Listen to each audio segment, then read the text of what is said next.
Ayan sa aming pagsimba mga kalola, marami kaming nadaanan na magagandang view. O diba, itong release dito sa Malolos ay patapos na rin, no? Napakaginhawa na sigurong magbiyahe nito pagka nagkataon na matapos. Mabilis na lang tayong pumunta kay Lola Lilian, no? At syempre kasama ko naman si Apo. Pauwi na kami, galing kami ng simbahan ng Santa Isabel para humingi ng basbas sa aming pagbebenta ng ticket. Good luck po sa mga nakabili sa amin ng ticket at sana bigyan tayo ng swerte ni Lord. O diba? Ganyan tayo mga kalola, dapat lahat ng ginagawa natin, isama natin si Lord. Pasalamat, hingi tayo ng gabay, hingi tayo ng basbas para kahit papano tayo mga kalola ay i-bless, o diba? Tsaka maliit man na blessing yan, malaki man na blessing yan, basta't blessing mga kalola, dapat yan ipinagpapasalamat. So yun lang yung aking ma-share sa inyo. Kasi ganun lang din yung aking ginagawa. Kahit papano, hindi tayo nakakasala ng gutom. Hindi tayo sumasala kada oras ng pagkain. At least kada oras ng pagkain mga kalola, meron tayong nailalabas sa ating lamesa na ilalatag. Medyo may tubig. Gumilid kami. Yung aking apo na aking partner.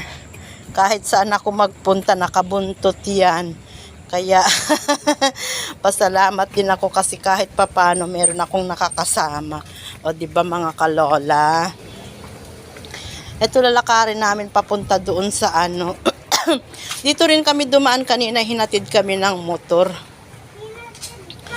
O. Kaya lang hindi na kami nagpasundo kasi baka naggugupit na siya. May mga tricycle naman dyan na pauwi ng bangkal. So, yun na lang. So, ayan mga kalola, gaya ng sinishare ko kanina, sabi ko sa inyo, maliit o malaki ang blessing, dapat pinagpapasalamat natin yan. Para sa susunod na kaawaan tayo ng Panginoon. O, diba? Ganyan lang mga kalola. Oops! Oops! Sabihin mo. Parang nasa backpacker na tayo, nasa gubat. Pero dito tayo sa San Pablo. San Pablo ito mga kalola, sa shortcut ng papunta sa terminal ng papunta sa amin sa Bangkalo, diba? Ang haba na ng release. Ang haba na rin ng aking naikwento sa inyo, na i-share. Sana makapagbigay din sa inyo ng inspirasyon, motivation sa mga katulad kong nasa bahay lang.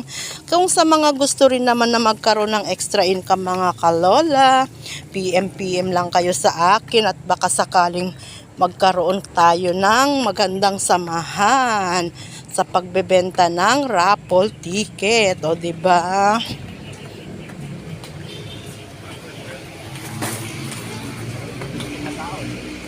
Ay, kilid ka. Opo. Yan na, tricycle na yan. Sakay na tayo ng tricycle.